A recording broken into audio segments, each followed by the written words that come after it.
नमस्कार, मैं हूं खान। दिन भर की खबरों में सबसे पहले डालते हैं नजर आज के मुख्य समाचारों पर। कर्मचारी बोले मामले की हो उच्च स्तरीय जांच, संदिग्ध थी मौत, दूसरे दिन भी हड़ताल पर रहे न्यायिक कर्मचारी। नवनिर्वाचित पदाधिकारियों ने ग्रहण किया पदभार, लगातार दूसरी बार अध्यक्ष निर्वाचित हुए थे संतराम जिंदल। शॉर्ट सर्किट से उड़ा महिला पुलिस थाना के इलेक्ट्रॉनिक उपकरणों का फ्यूज, विद्युत आपूर्ति सुचारू करने में जुटे मैकेनिक, प्रभावित हो रहा कार्य।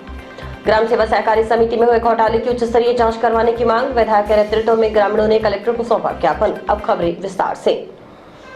संग्रिया तहसील की रतनपुरा ग्राम सेवा सहकारी समिति में हुए करोड़ों रुपयों के घोटाले की सीआईडी एजेंसी से उच्च स्तरीय जांच करवाने की मांग को लेकर गांव रतनपुरा के ग्रामीणों ने गुरुवार को संग्रिया विधायक गुरदीप सिंह शाहपिनी के नेतृत्व में कलेक्टर को ज्ञापन सौंपा।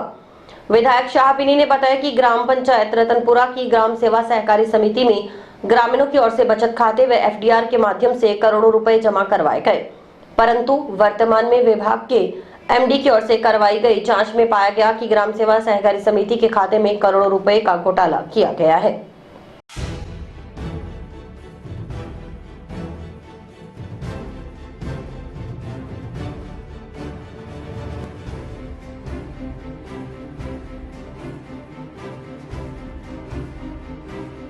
हमारे संग्रिया तहसील के अंदर रतनपुरा गांव के अंदर सहकारी समिति है जो जीएसएस, उसके अंदर जो मिनी बैंक है, मिनी बैंक के अंदर लोगों ने, गांव के मैनेजर था उसके अंदर 30-32 साल से, और गांव के लोगों ने अपनी मेहनत की कमाई से वहाँ एफडीआर करवाई हुई थी।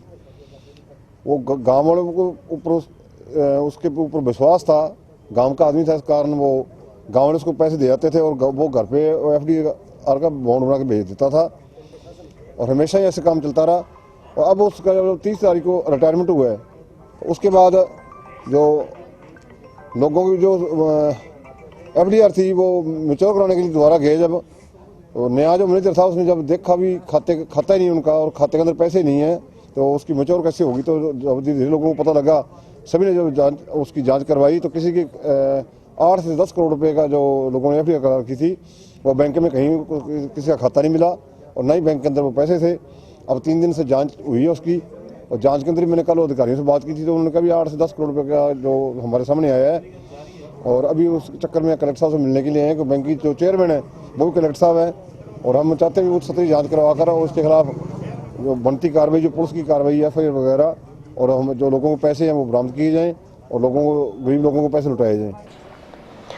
सहायक न्यायिक कर्मचारी सुभाष मेहरा की एनडीपीएस न्यायाधीश जयपुर महानगर के आवास पर 10 नवंबर को संदिग्ध परिस्थितियों में हुई मौत के घटनाक्रम को लेकर राजस्थान न्यायिक कर्मचारी संघ के प्रदेश आह्वान पर गुरुवार को दूसरे दिन भी न्यायालयों में कार्यरत न्यायिक कर्मचारी हड़ताल पर रहे।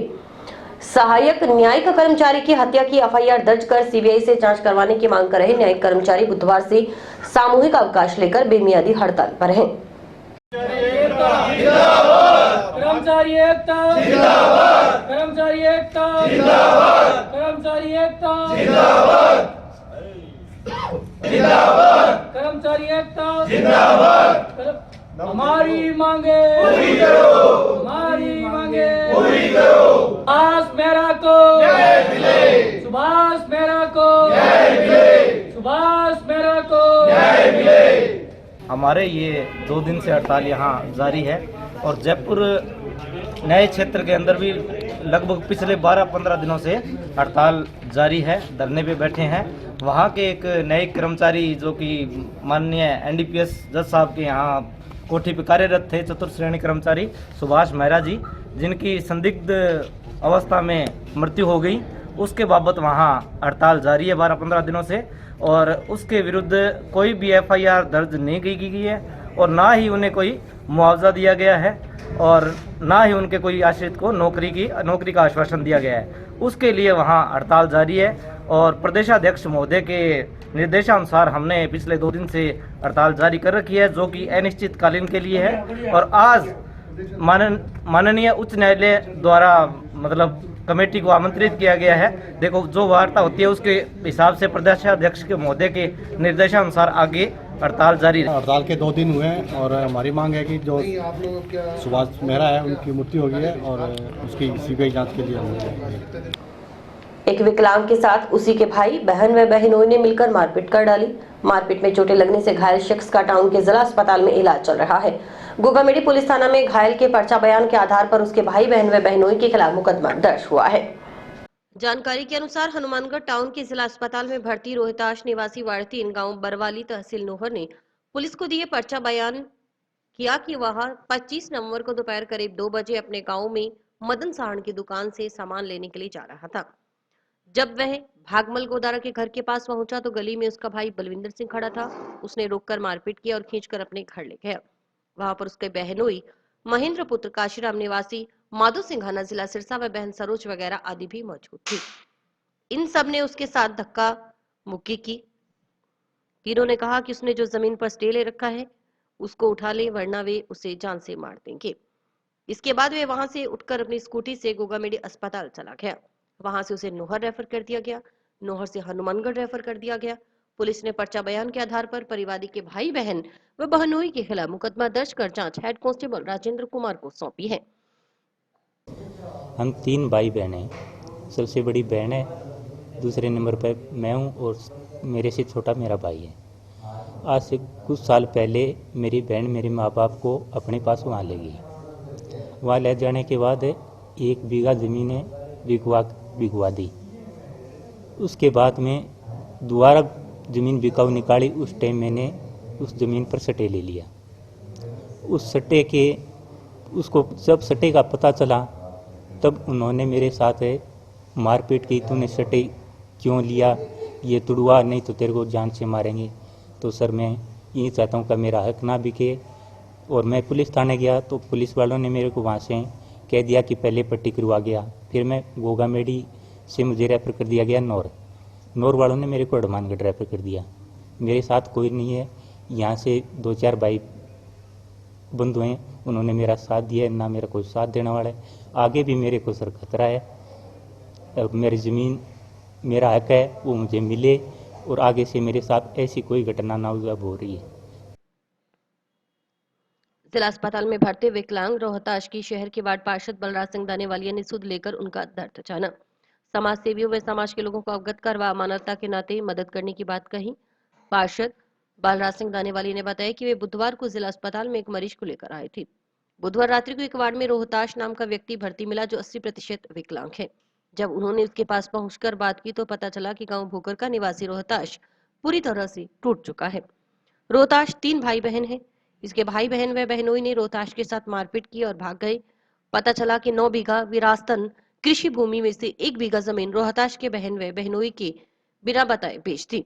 वे सारी जमीन बेचने की फिराक में थे। इसका पता चलने पर रोहताश ने कोर्ट से स्टे ले लिया। इसी की रंजिश से उसके साथ मारपीट की गई। और रात इसी वार्ड में एक रोहताश नाम का जो 80% हैंडीकैप्ड विकलांग आदमी है, वो एक बेड पे पड़ा हुआ था और उसकी कुछ समस्या मेरे को दूर से पता चला। जब मैंने उनके पास आके पूछा तो वो आदमी बिल्कुल टूट चुका था।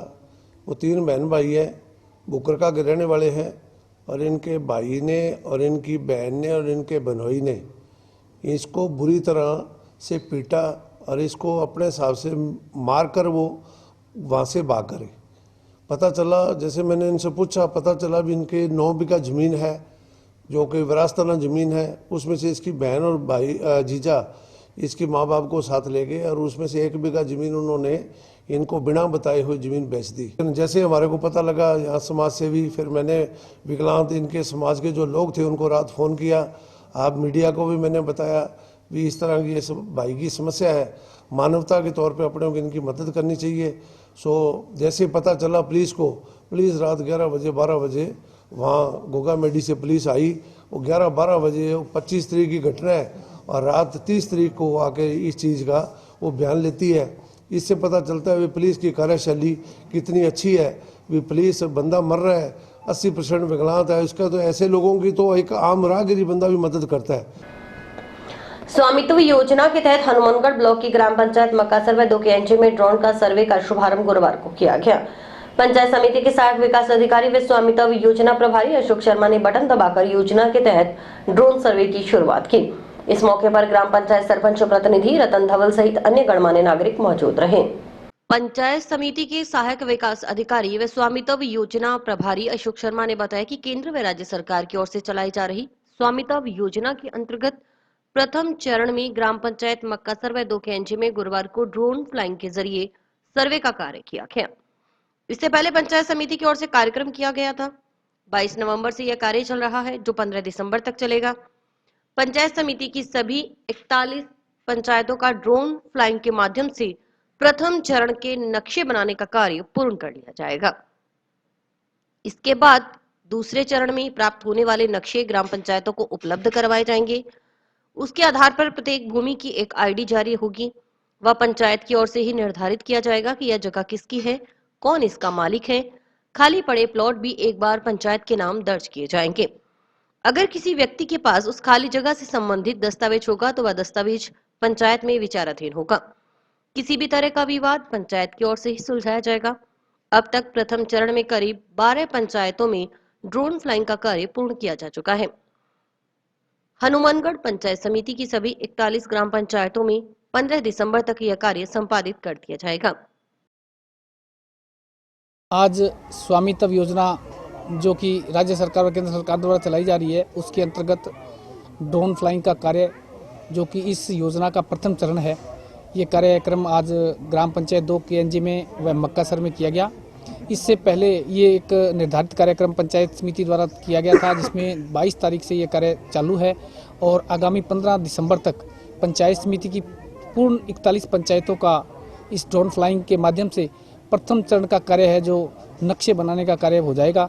इसके बाद में द्वितीय चरण में हमें इसके जो नक्शे प्राप्त होंगे वो ग्राम पंचायतों को उपलब्ध करवाए जाएंगे, जिसमें प्रत्येक भूमि का एक आईडी जारी होगा। वो पंचायत द्वारा ही निर्धारित किया जाएगा कि ये जगह किसकी है या कौन इसका मालिक है। स्थान का पर्टिकुलर आईडी जारी हो जाएगा। जो भी खाली प्लॉट पड़े हैं वो सब एक बार पंचायत के नाम दर्ज किए जाएंगे। ग्राम पंचायत सरपंच प्रतिनिधि रतन धवल ने कहा कि ड्रोन से सर्वे के बाद नक्शे बनाने से ग्रामीणों को पट्टे जारी किए जा सकेंगे। कई ग्राम पंचायतों के नक्शे न होने के कारण पट्टे नहीं बन रहे थे, इससे आमजन को बड़ा फायदा होगा। आज ड्रोन के द्वारा हमारे ग्राम पंचायत में 2 केएनजी में नक्शे के लिए ये एक योजना आई है सरकार की। उस योजना के तहत हमारे पंचायत के अंदर जो पंचायत के नक्शे बनाए जा रहे हैं, इस नक्शों के कारण पट्टे वगैरह जो भी सुविधा मिलेगी आम जन को बहुत सुविधा आएगी। विनीत मेमोरियल फाउंडेशन सदस्यों की ओर से फाउंडेशन के संस्थापक रघुवीर शर्मा के 84वें जन्मदिन के उपलक्ष्य में गुरुवार को जंक्शन के वार्ड 9 भट्टा कॉलोनी में संचालित जरूरतमंद परिवारों के बच्चों को जर्सियां, जूते, जुराबों का वितरण किया गया। साथ ही निःशुल्क जांच शिविर लगाकर बच्चों के स्वास्थ्य की जांच की गई। फाउंडेशन के महेंद्र शर्मा ने बताया कि 1997 में फाउंडेशन की स्थापना की गई थी।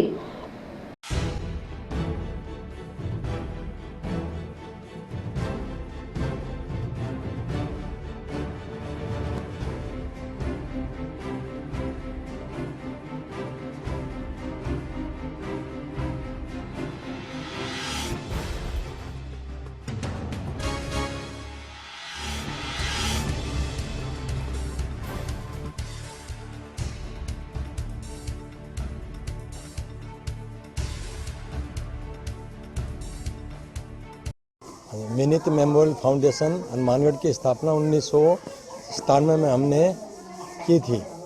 उसके बाद में सन 2000 में होम्योपैथी चिकित्सालय की स्थापना की, जो पूर्णतः धर्मार्थ है। इसके बाद में हमने आंगनबाड़ी के विभिन्न केंद्रों पर कभी सर्दियों में बच्चों के लिए शूज, कभी स्वेटर्स दे चुके हैं। इस प्रकार से आज उसी की निरंतरता में आज हमारे पिताश्री इस फाउंडेशन के संस्थापक हैं श्री रघुवीर शर्मा जी, रिटायर्ड व्याख्याता हैं और राज्य स्तरीय राज्यपाल पुरस्कार से सम्मानित हैं। उनके 84वें जन्मदिन के उपलक्ष्य में हमने ये आज प्रोग्राम रखा है। विनीत मेमोरियल फाउंडेशन की तरफ से आज वार्ड नंबर 9 बी और सी को हमने 28 बच्चों को जर्सियां, शूज और जुराबें सर्दी के लिए इनको हमने भेंट की है इन बच्चों के लिए। और साथ में एक इनके स्वास्थ्य जांच का शिविर भी हमने रखा जो पूर्णतः निःशुल्क था होम्योपैथी चिकित्सालय के द्वारा। टाउन की फूड ग्रेन मर्चेंट्स एसोसिएशन संस्था की प्रबंधक समिति के नवनिर्वाचित पदाधिकारियों ने गुरुवार को पदभार ग्रहण कर लिया। पदभार ग्रहण का कार्यक्रम टाउन की धान मंडी स्थित फूड ग्रेन मर्चेंट्स एसोसिएशन संस्था कार्यालय में हुआ। इस मौके पर संस्था के लगातार दूसरी बार अध्यक्ष निर्वाचित हुए संतराम जिंदल के अलावा उपाध्यक्ष अरविंद कुमार, सचिव गुरजीवन सिंह, सह सचिव आशीष कोदारा व कोषाध्यक्ष दीपक सहारण ने पदभार संभाला। पदभार ग्रहण करने के बाद व्यापारियों की ओर से पदाधिकारियों का माला पहनाकर स्वागत किया गया।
मैं फूड ग्रेन मर्चेंट एसोसिएशन के सभी व्यापारी भाइयों का तहे दिल से धन्यवाद करता हूँ जिन्होंने मैनू ये दूसरी बार सेवा करने का मौका दिता। मैं सभी व्यापारी भाइयों का एक बारी फिर धन्यवाद करता हूँ जिन्होंने मुझे मध्यम वर्ग के एक व्यापारी नूं ये जिहड़ा सेवा करने का मौका दिता है। ये लिए मैं सारे व्यापारी भाइयों का तहे दिल से धन्यवाद करता हूँ। जो भी मंडी की समस्या हुई सारे जिहड़े व्यापारी मेरे साथी है सारिਆਂ ਨੂੰ साथ लैके उन्होंने साथ लैके ही जो भी समस्या हो वो हल करांगे क्योंकि कल्ला आदमी कुछ नहीं कर सकता। सारिਆਂ ਨੂੰ साथ लैके जो समस्या होगी उसका समाधान करांगे यही साडी प्रमुखता रहेगी। अभी काम चल रहे हैं, अभी जिवें शैड का काम चालू होने वाला है, 2-3 शैड बनने हैं। कोई टैंकी डिसमेंटल का काम है, जो पहला लैनिंग का काम होया है, जो रिपेयरिंग का काम है, जो मार्केट के पेड़ों की रिपेयर है वो होनी है। जो शैड है जो टुटे पे सारे लीक हो जाते हैं, उहदे जिहड़े किसानों की फसल है खराब होंदी है, व्यापारी का माल भी खराब होंदा है। वो सारे शैड है जिहड़े सारे रिपेयर होणगे।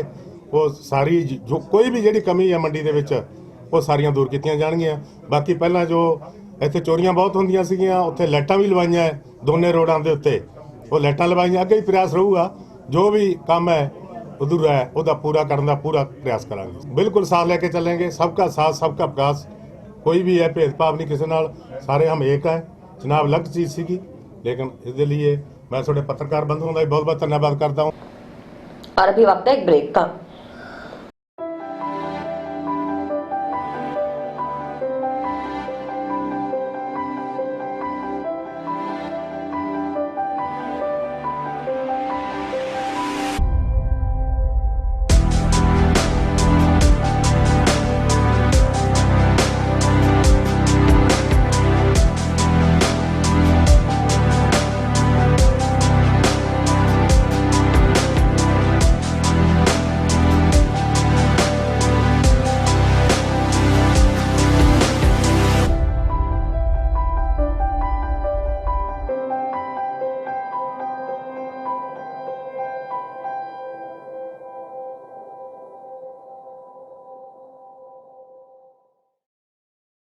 महिला पुलिस थाना का कामकाज 1-2 दिन से प्रभावित हो रहा है। इसकी जगह शॉर्ट सर्किट के कारण कंप्यूटर, प्रिंटर सहित अन्य इलेक्ट्रॉनिक उपकरणों का जलना है। इस कारण रोजाना भेजी जाने वाली सूचनाओं सहित अन्य कामकाज बाधित हो गया है। लैपटॉप आदि के जरिए थाना का स्टाफ व्यवस्था सुचारू करने की जुगत कर रहा है। वहीं मैकेनिक भी पुलिस थाना भवन में मरम्मत का कार्य कर विद्युत आपूर्ति सुचारू करने में लगे हुए हैं।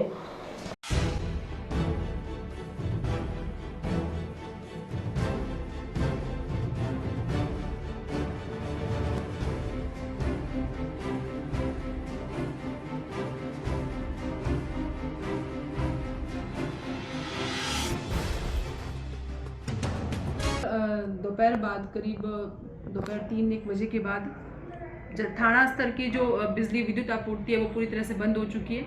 उसमें प्राइवेट और जो अपने सरकारी कर्मचारी उनको बुलाकर पता किया गया है, तो लगभग आधे जो थाने के क्षेत्र में उसमें बिजली आ रही है, आधी में नहीं आ रही है। अचानक हुए शॉर्ट सर्किट से थाने का काफ़ी सामान जल चुका है, जिसमें प्रिंटर है, लैपटॉप है, जो चीज़ें उस टाइम कनेक्ट थी वो सब चीज़ लगभग डैमेज हो चुकी है। इस पर कंट्रोल रूम को भी अवगत करवाया गया है और उसमें बिजली आपूर्ति प्रॉपर चालू हो उसके लिए मिस्त्री लगवाए गए हैं। हमारे थाना स्तर पे इस तरह का शॉर्ट सर्किट हो चुका है, जिसमें बात की तो पता चला कि जो पहले की जो बिजली की फिटिंग की हुई है वो प्रॉपर तरीके से नहीं हुई है, जिस वजह से ये समस्या हमें बार बार आ रही है। लगभग हमारा चूँकि सारा जो कार्य है वो कंप्यूटर पे ही किया जा रहा है, तो जिस वजह से हमारे जैसे मासिक नक्शे हैं, रोज़ की रूटीन में भेजने वाली सूचनाएं हैं, FIR वगैरह, रोजनामचा वगैरह सब चीज़ें इफेक्ट हो रही है, जो हम अभी पर्सनल लैपटॉप पर उसको सुचारू करने की कोशिश कर रहे हैं। लेकिन क्योंकि डैमेज काफ़ी चीज़ें हुई है, काफ़ी सूचनाएं जो कंप्यूटर में हैं, सेव हैं, वो उन हमारे प्रॉपर तरीके से हम उसको नहीं कन्वे कर पा रहे हैं। बिजली आपूर्ति सुचारू रूप से होने पर ही हमें पता चल पाएगा कि उस कंप्यूटर में जो डाटा है उसमें हमें कितना उसमें नुकसान हुआ है। और चूँकि जो चीज़ सेव नहीं थी वो तो ऑलरेडी उसमें ऑफ हो ही चुकी है, नहीं मिलेंगी, लेकिन डाटा उसमें से कितना नष्ट हुआ है वो हमें प्रॉपर चालू होने पर ही हम आपको बता पाएंगे।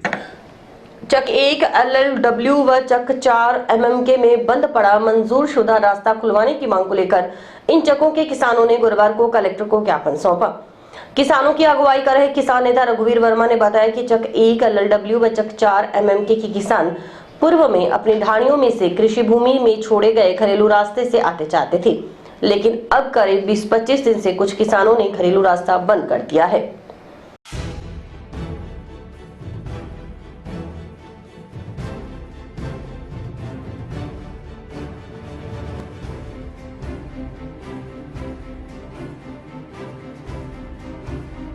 माणकसर के 4 MM के अंदर जो काश्तकार हैं, जो बाखड़ा जब आई तो उसका रास्ता मंजूर हुआ, उस बाखड़े रास्ते के बीच में सिंचाई विभाग की लापरवाही से वहाँ खाड़ा बना दिया और अब धीरे धीरे जो रास्ता है वो रास्ते पर खाड़ा बनने के कारण वो रास्ते बंद हो गए हैं। हमने कलेक्टर साहब को ये निवेदन किया कि इसके खाड़े को तोड़कर रास्ता खुलाया जाए, तो कलेक्टर साहब का ये कहना है कि अब इसको तोड़ने में और सरकारी पैसा लगा है तो कुछ काश्तकार करें और कुछ मैं मेरे फंड से और सिंचाई विभाग के फंड से इसका शिफ्ट करवा देंगे, तो थोड़ी आम सहमति हो जाए आप चक की तो हमारे लिए आसान रहेगा।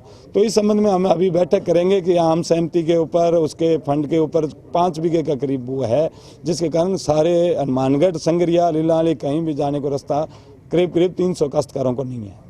किसान भाइयों को सभी को परेशानी हो रही है बगैर रास्ते के लिए। पहले क्या है, मांग तो जो जैसे घरेलू रास्ता चल रहा था और सरकारी रास्ता बंद था, तो अब घरेलू रास्ता बंद हो गया, सरकारी रास्ता खुलाने के लिए एक कलेक्टर साहब को ज्ञापन दिए।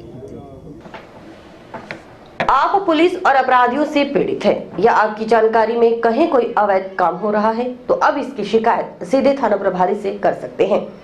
इसके लिए अब जिले के हर थाने में थाना प्रभारी की ओर से नियमित तौर पर जन सुनवाई की जा रही है।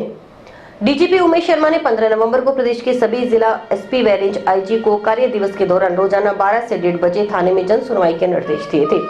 इसके बाद जिला पुलिस अधीक्षक ने इस संबंध में आदेश जारी कर सभी थाना प्रभारियों को नियमित तौर पर जन सुनवाई करने के लिए कहा है।